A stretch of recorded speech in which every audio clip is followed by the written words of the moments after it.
Runoff play today. We will have an oration by the Prime Minister. Then we will have a small conversation with her where all of us would possibly pose questions to her. And thereafter, she would leave this venue and all of you are invited to join us for lunch thereafter. So with that, Freddie, can I invite you to welcome all of us?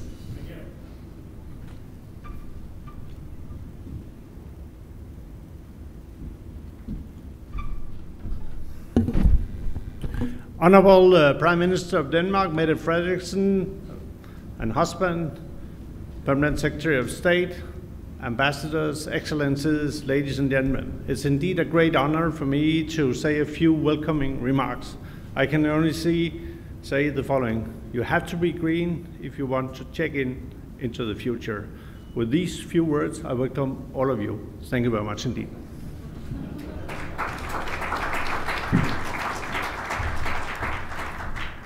I think that was the sweetest and shortest welcome speech I've heard for a while in New Delhi.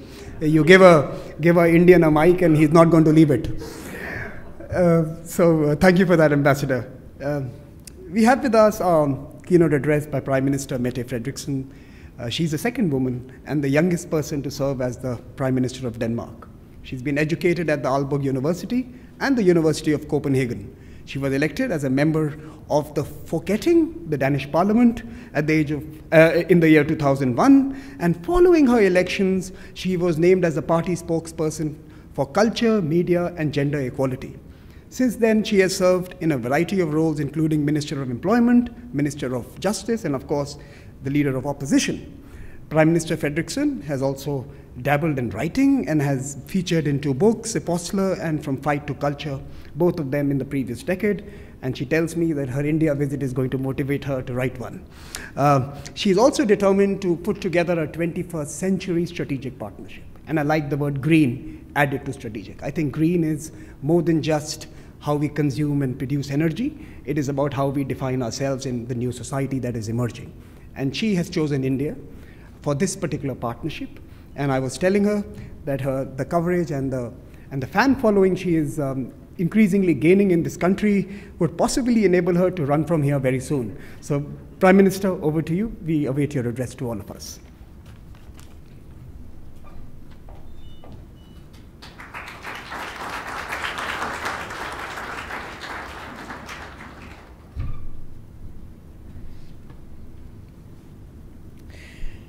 Thank you so much for the warm welcome, Your Excellencies, ladies and gentlemen. Thank you all for coming here today, and thank you to the Observer Research Foundation for hosting. The past 3 days, I have had the opportunity to visit your beautiful country. I and my delegation have met with His Excellency Prime Minister Modi. Almost exactly 1 year ago, we together formed the Green Strategic Partnership between India and Denmark. Actually, the first of its kind, both for India and for Denmark. I am both humbled and honored that India chose Denmark for this partnership.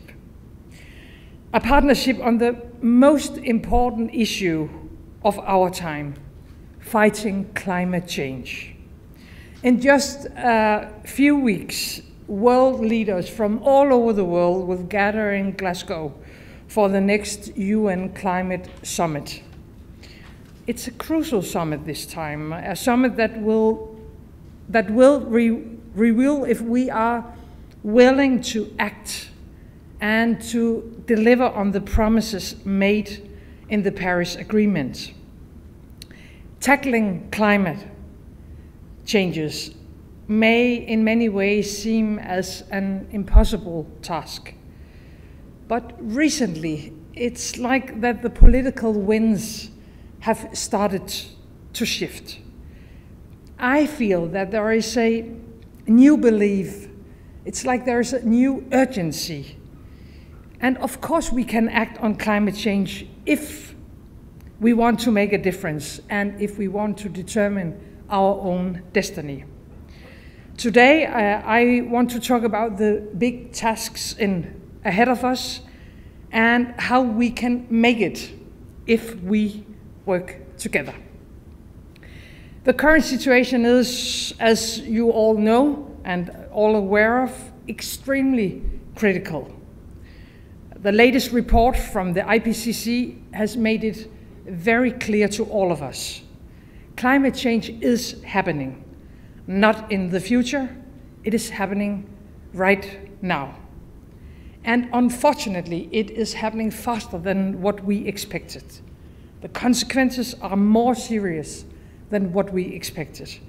And it will be more difficult to contain than we thought. Climate change is not a distant nightmare for our societies. Millions of people are already, and they already feel it. Extreme weather events, forest fires, heat waves all over the world. And therefore, the climate change is without a doubt the biggest challenge for all of us. It affects us all, and it can only be addressed if we all do our part. If we take responsibility, each of us, and together. And I think my most important message today is that we must come to the only logical conclusion, that we must live, consume, and transport ourselves in a way that takes care of the planet and takes care of each other. That we must use our natural resources in a way that respects the need of the generations to come. It will require difficult decisions. But green economy growth, we need a green economic growth that will provide the same prosperity for the growing middle class in emerging economies that we enjoy in Denmark. It's also important for me to underline that green transition must uplift society, not limit welfare for people. I think that Denmark is proof that you can grow the economy and become greener at the same time. We have enjoyed strong economic growth and have managed to reduce energy consumption and greenhouse gas emissions significantly at the same time. Another key message for you today is this: we can make tomorrow better than today. Clean air, better lives, innovation, green jobs, sustainable growth, a green future. And all world leaders must show that they have the courage to make the right political decisions. Not next year or in 5 years, but today. And the question is there an alternative to this strategy? That would be more of the same, but with very terrible effects to climate change included. So that is not a real choice. It is not the choice of those who want a better future for their children and for our grandchildren. We need to push for green transition of the global economy. First of all, we have to set high ambitions. That is what Denmark did 2 years ago. In 2019, when I went into office, we made the decision to cut our greenhouse gas emissions by not less than 70% in 2030. We even adopted a climate law to make it legally binding. And every year we have, as a government, to present a detailed plan for stronger implementation to make sure that we stay on track to reach these ambitious goals, to ensure that we are actually delivering on our targets. Let me be totally honest with you. At that time, 2 years ago, we did not know how to make it happen. We made the decision, but we did not know all the measures. And to be honest with you, we did also worry a bit in that new Danish government. Was the goals maybe a bit too ambitious? Was it visionary or was it a bit naive? We decided to speak openly about this challenge. We did not have all the answers in advance. We had to build a green new highway while driving full speed ahead. It's a bit difficult to do that. But we made a choice. We decided to let ambition set the pace of the transition, not the other way around. And today I am very happy that we made that decision. From the outset, we were not sure which technologies were going to bring us to the goal. We knew we needed a kickstart, and to kickstart a green transition on the entire Danish society. Industry, production, transportation, agriculture. We decided to end coal in our energy production and to shut down our oil and gas production by 2050. We have invested heavily in developing new green solutions, more renewables, new research and innovation, and we have worked very closely with our private sector to make it happen. Now, only 2 years down the road, we are almost halfway towards our 70% target. So the political ambitions has driven innovation. Our ambition has moved us forward faster than what we thought was possible. So now we know that we are able to deliver on our ambitions. And we also know now that the solutions to get us there are ahead of us. Carbon capture, green fuels, green farming techniques, and of course expansion massively when it comes to renewable energy capacity, just to name a few of the things. Today, nearly 70% of Denmark's electricity comes from renewable energy. Almost 70%. But we have to do even more. In fact, we all have to do more. Developed countries and the powerful new emerging economies. We all need to step up and take responsibility for our common future, also Denmark. We are now planning new offshore wind farms. We will soon be building the world's first energy island with the ambition to supply millions of Europeans with green energy and to turn green electricity into green fuel, providing clean fuels for air transport, shipping, and industries that are difficult to electrify today. Next year, we will present new proposals for further greening of our industry and our energy supply, and for making more climate-friendly choices available for consumers. Affordable electric cars, clean sources of heating, sustainable farming products, green electricity. It will also create jobs, plenty of green jobs for local communities. Not everything can be decided politically, so we need the private sector, both in India and in Denmark, to be on board as well. That is why we have decided to form climate partnerships with all branches of Danish business. The private sector is a driver of change and innovation, and we need public-private collaborations in order to accelerate the green transition. We have had to make some difficult decisions as well.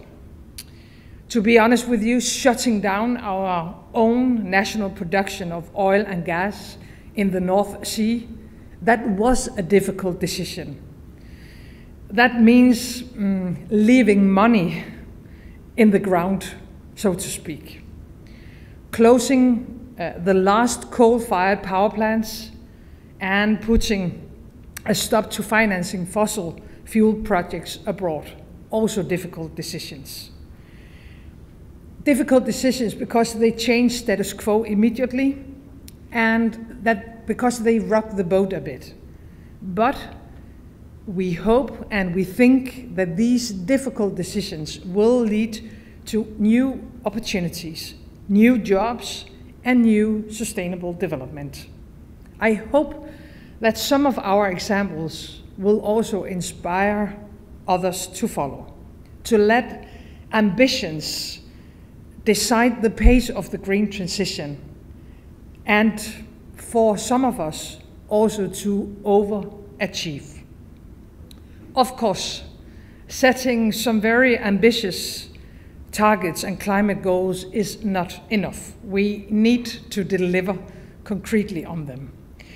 I know this is important to India, as it is to Denmark. We don't just set targets, we deliver real change. And I think actually India is a very good example of this approach. In 2019, India decided to set the important goal of expanding its target for renewable energy to 450 gigawatts by 2030. And I think this August you crossed the milestone of 100 gigawatt. That is truly a testimony to Prime Minister Modi's leadership to renewable energy. And to quote Prime Minister Modi words at the UN General Assembly last month, when India reforms, the world reforms. With the Green Strategic Partnership between India and Denmark, we have a unique framework for cooperation. As Prime Minister Modi has put it, Denmark has the skills, India has the size and the scale. We already cooperate closely on offshore wind, on long-term energy planning, on integrating renewable energy. And we have now decided to expanding our cooperation to other areas as well: environment, water management, and urban planning. Areas where Denmark skills and know-how hopefully can facilitate an ambitious green transition of India.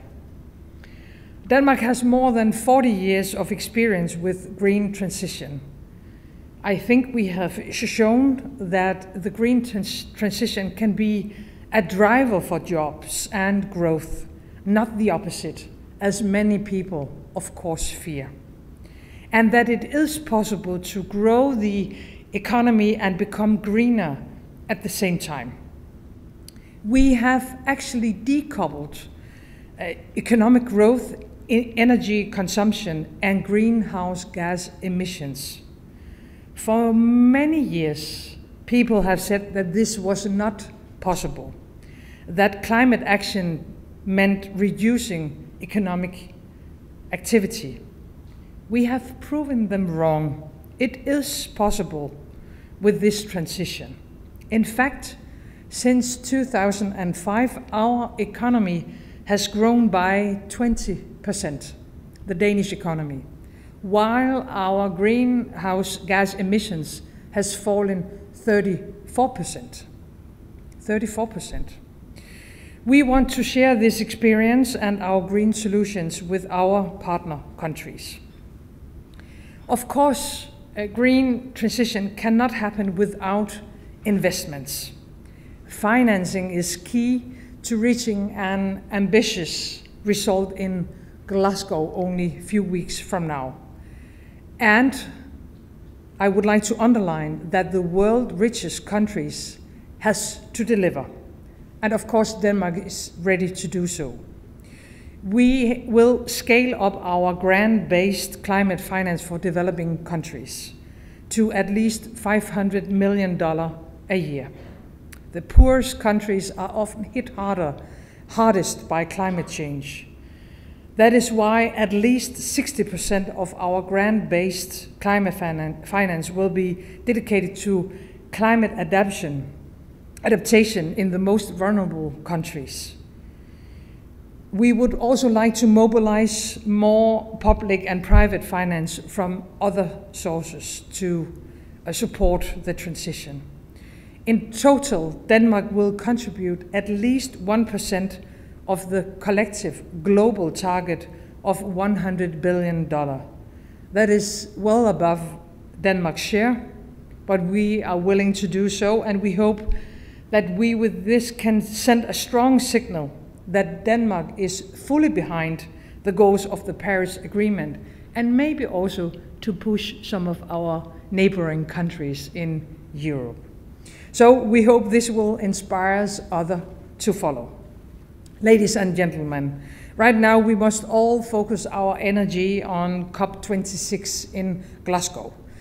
The world needs a successful result, and both India and Denmark has, I think, a very important role to play. Expectations are high, with good reasons. The IPCC report has increased climate awareness all over the world. People know that their future welfare and well-being is at stake. We cannot disappoint. We cannot disappoint. Therefore, Denmark calls on all countries to take responsibility, to set high green ambitions, and to put action behind words. We must deliver. Time is short, but at the same time, time is right. Thank you so much.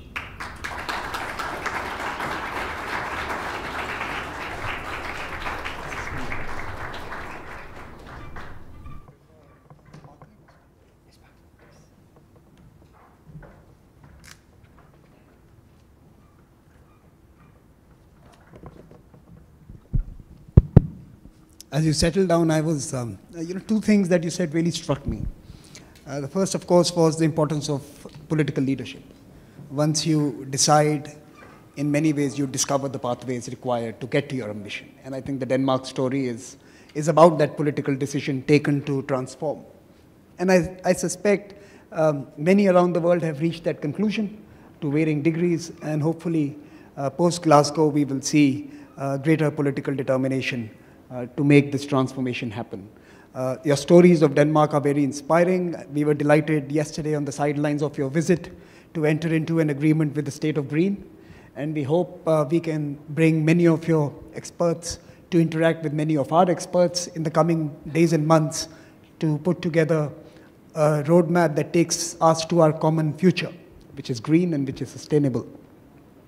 Ma'am, I want to first ask you a little bit around the strategic question. Green strategic partnership, I'm going to focus on the strategic. Many of us do believe today that we have a new concentration of the green future emerging in a certain part of the world. When you ask the emerging world and the developing countries to make green choices, they only have China as the supplier, China as the producer, China as the EPC contractor, China as the funds provider. There is a concentration of Chinese presence in the green future, and many of us may find it problematic to rely solely on or to have this overwhelming geographical presence of one actor in the green landscape. Do you believe EU and Denmark have an appetite to invest and become producers, suppliers, and create diversified value chains? With India and with other countries, do you believe there's an importance and opportunity to build this new and diversified and resilient green supply chains and green production capabilities? First of all, I sometimes feel a bit embarrassing when we are talking about the global targets when it comes to climate changes, and when a rich country like Denmark asks other countries to have very ambitious goals, because I think we have to be very frank that our starting points are very different. And it is much easier for Denmark, and it's much easier for Europe to have ambitious goals.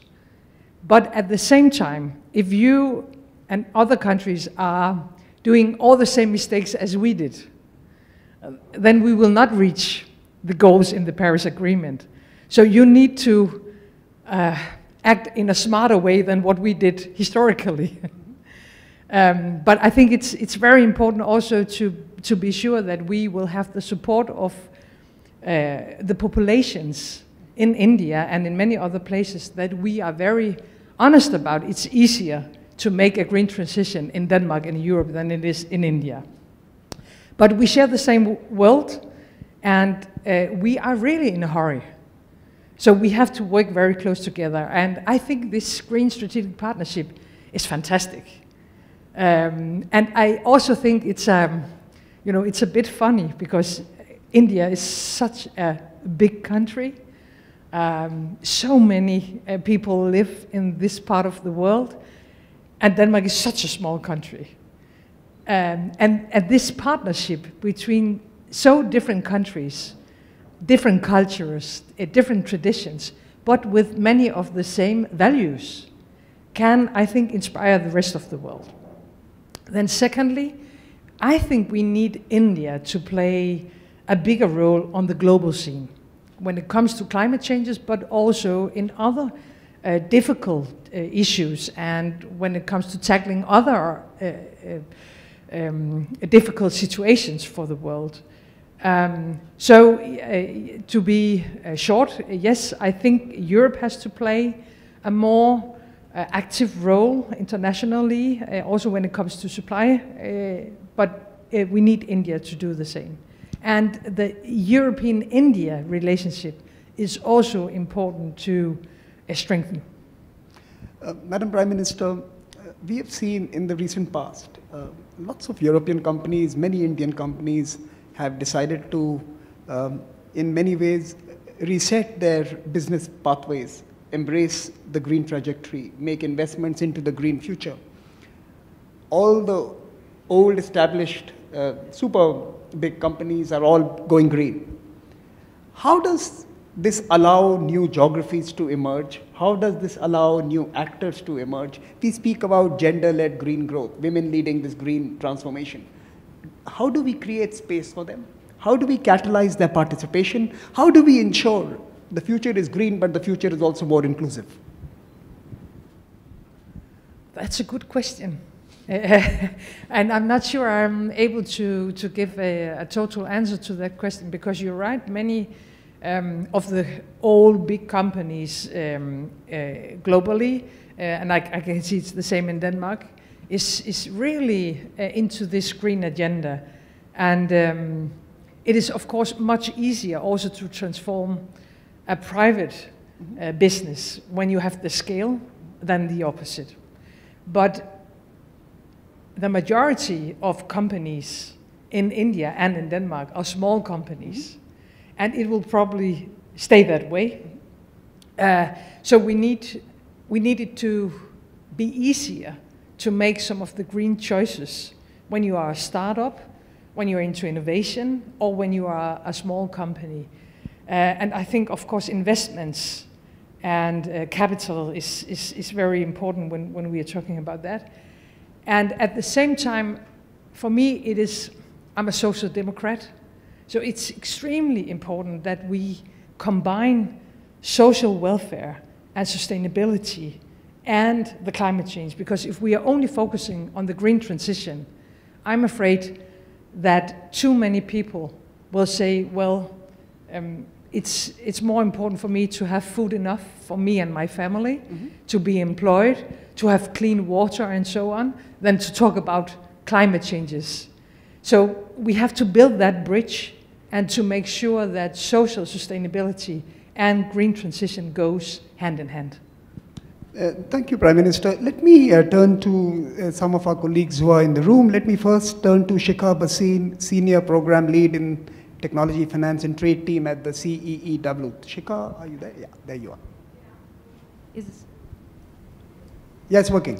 It's working great. Good afternoon. Thank you, Samir. Thank you, Madam Prime Minister. First of all, my congratulations to you and to Denmark, because of all of the countries that had taken on targets before the Paris Agreement, Denmark has actually ranked third in its performance of achieving its targets. However, collectively, that entire cohort of countries has taken almost 9 years of India's carbon space to develop, starting today.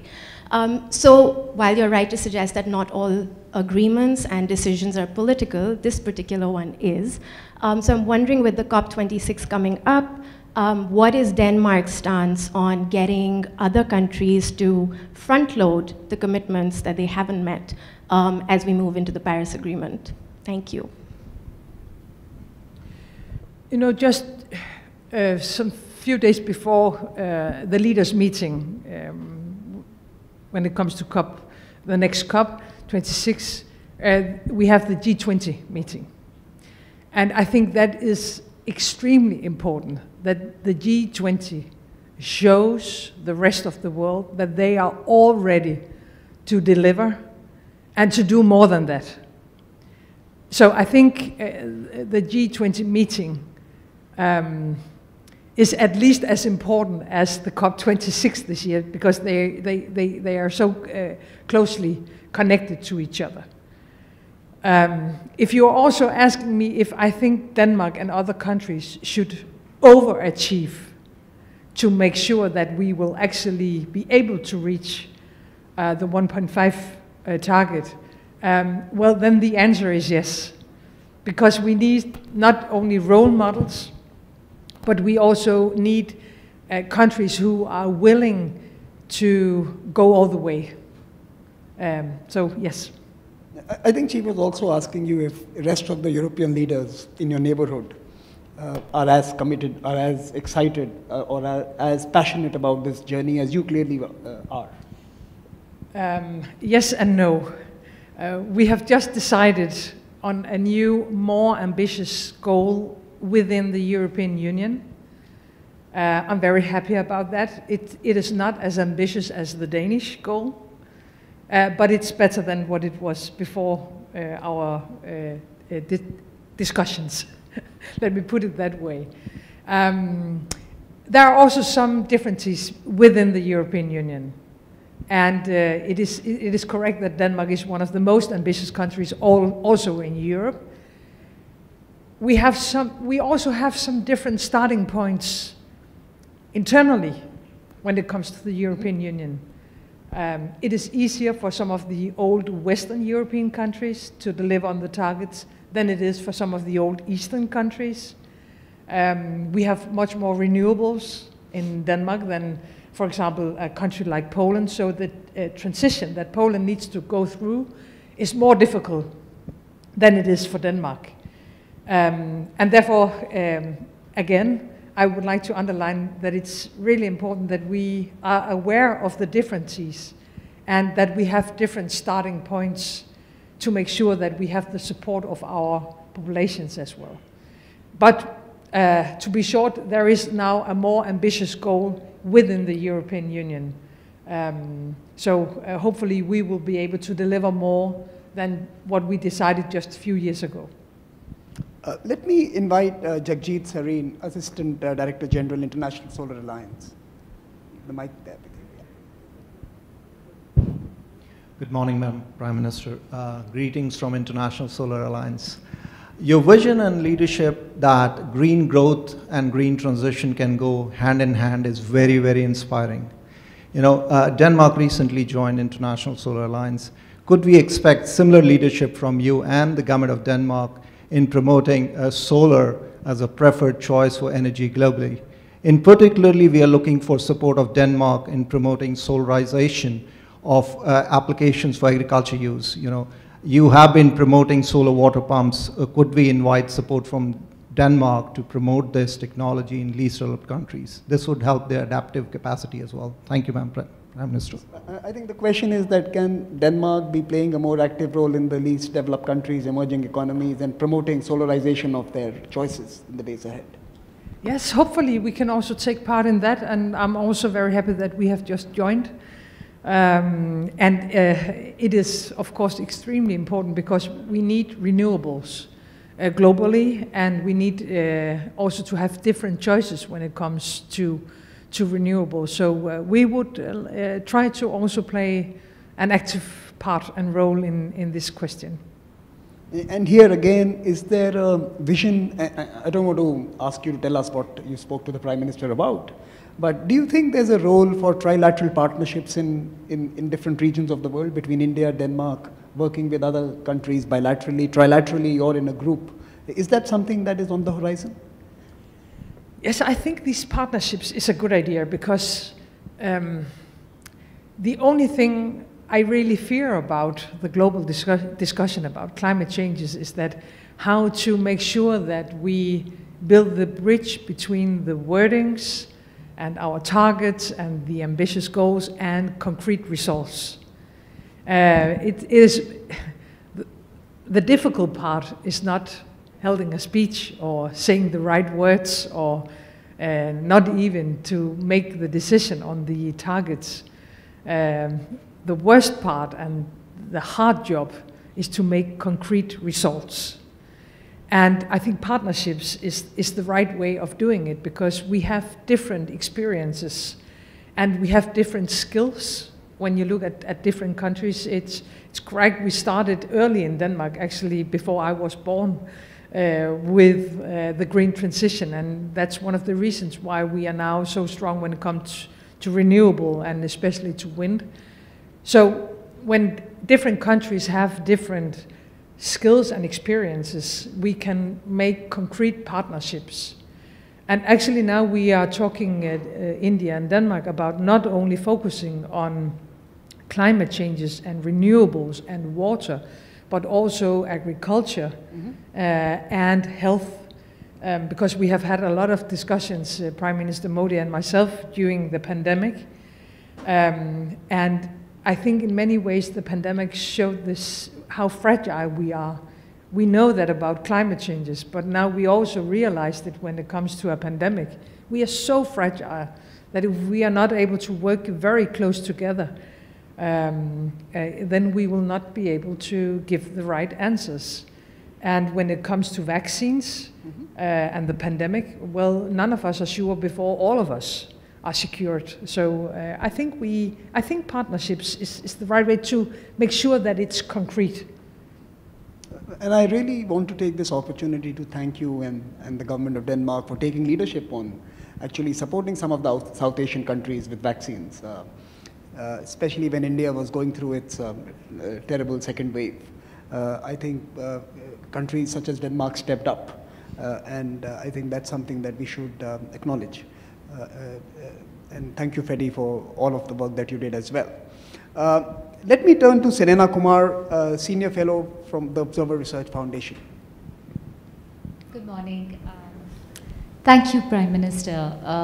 Since we have been discussing health and cooperation now, my question is on vaccine inequity and how vaccine inequity is undermining global partnership on climate cooperation, and how do you think we can dispel the distrust that vaccine inequity has led to?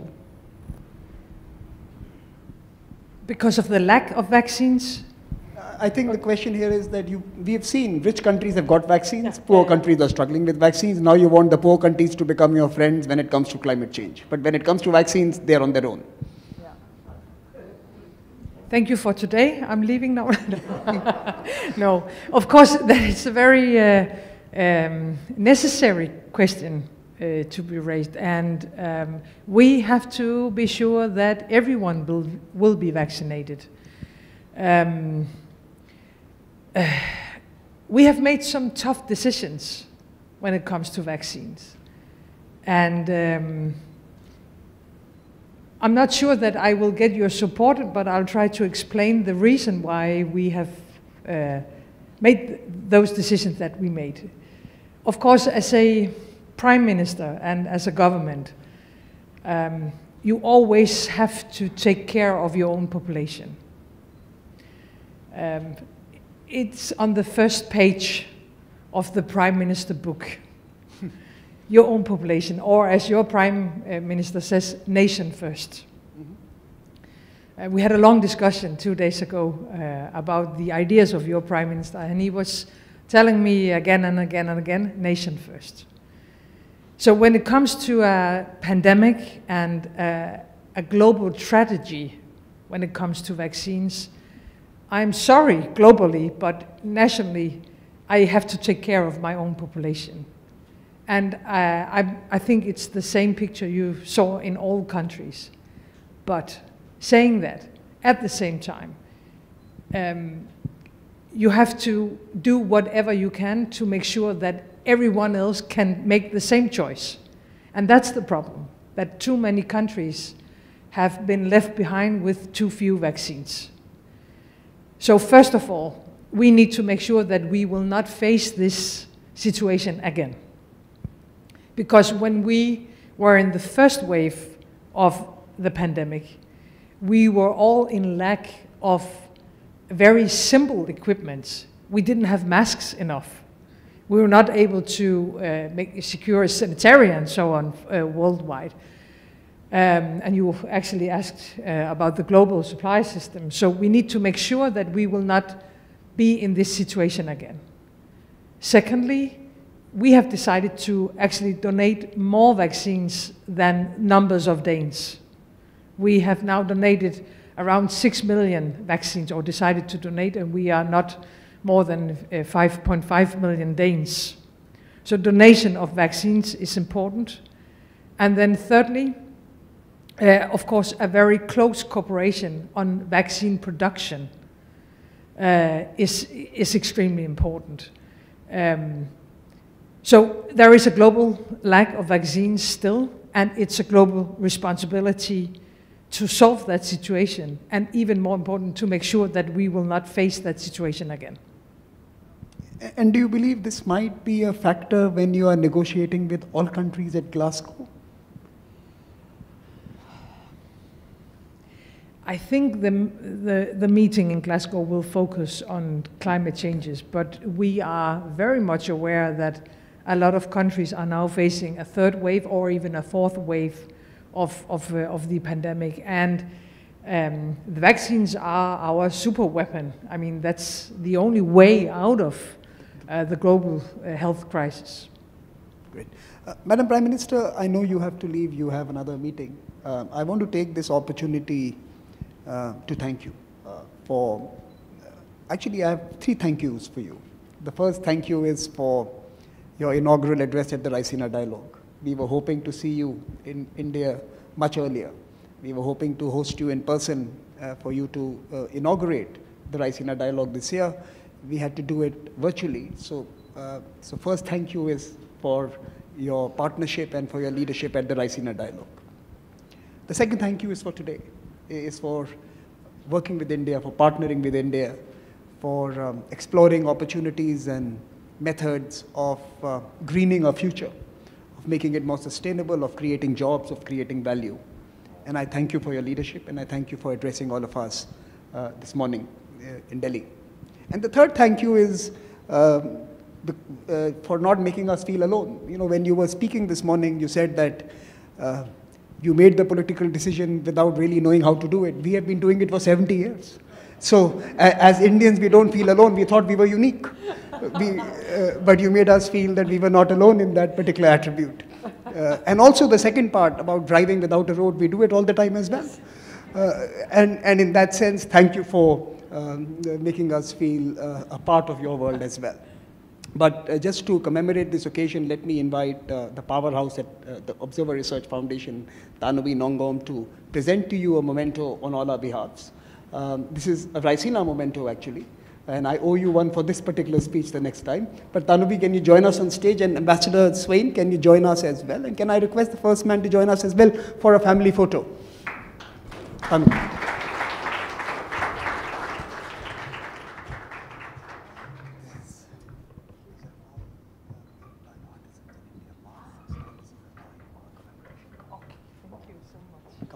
We'll just take a family photo. And Tanuri, please join us in the middle. Please, sir. Freddie, you can come this side. You can balance it out. Yeah.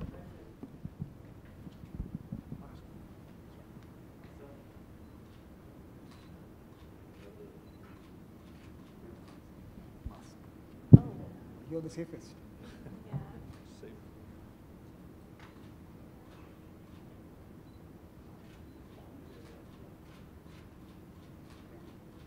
Thank you.